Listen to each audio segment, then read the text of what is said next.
Hello everyone. Today let's see a few important points about the role of IRB and IEC in clinical trials. When humans are recruited as subjects for the clinical study, there has to be some rules and regulations to be followed to ensure the safety and effectiveness of the clinical research. This is when organizations like IRB and IEC come to play the role. IRB, or the Institutional Review Board, is an organization which has the responsibility to protect the rights and welfare of the human subjects. IEC, on the other hand, is Independent Ethics Committee, which works almost similar to IRB, making sure the study is ethically sound. To explain this in a simpler way, let's say, for example, I'm an oncologist and I'm working in a hospital. Now, this hospital is going to be my research site.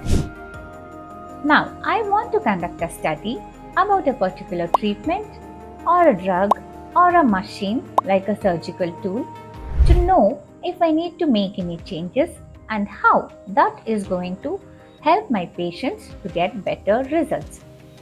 So now I start my study by submitting an IND application before approval and all the relevant and required documents to the CDSCO to review how the study proceeds.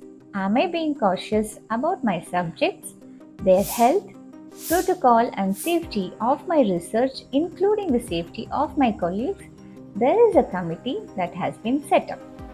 These committees make sure that my research comply with the protocols and guidelines stated by them.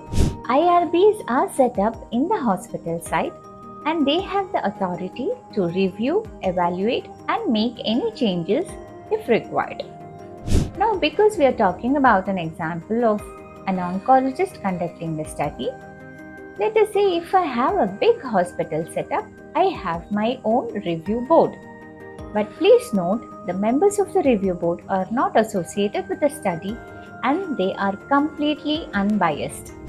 In another scenario, let's say if my research site is a small one, then I reach out to Independent Ethics Committee, which is completely independent and is not related to my research site in any way. The committee is a panel comprising of members from different backgrounds.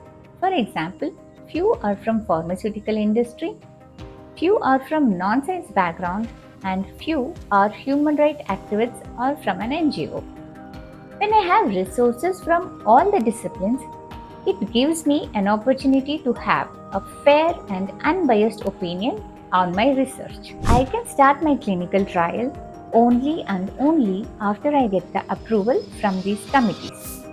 All the required paperwork, presentations and all other forms of documentations are submitted meticulously, and now the committee can decide whether or not the trial is necessary. Once I get the approval from the committee, I can start with my clinical trial. The number of members in the committee should be preferably between 7 to 15 and a minimum of 5 members to meet the quorum requirement of the ethics committee. The committee should comprise a balance of medical, non-medical, technical and non-technical personnel depending on the need of the trial. To sum it up all, IRB, which is the Institutional Review Board, is attached with the institute, and IEC, which is Independent Ethics Committee, is an independent organization. Both monitoring the clinical trials, protect the safety and welfare of the human subjects, thus ensuring the CRO should comply with the clinical trial protocols. Thank you.